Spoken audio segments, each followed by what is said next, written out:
Ito yung hindi ako makagalaw. Parang takot na ako. Oh gosh. Tara mag-ride to unwind. Kami ay patungo ngayon sa Maligo Bypass sa Pangasinan. First time ko nga lang pumunta sa Maligo Bypass dahil sobrang taas nito, medyo natatakot pa ko noon. Pero ngayon, nagkaroon ako ng lakas ng loob para pumunta dito. Ang sarap talaga sa pakiramdam kapag nakakakita ka ng kalikasan.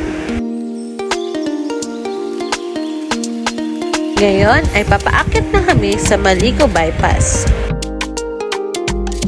Breathtaking talagang pumunta dito sa Maligo Bypass dahil bukod sa napakataas ng bypass na ito, talagang napakaganda at talagang sulit na sulit kung pupuntahan nyo. Wow! Amazing!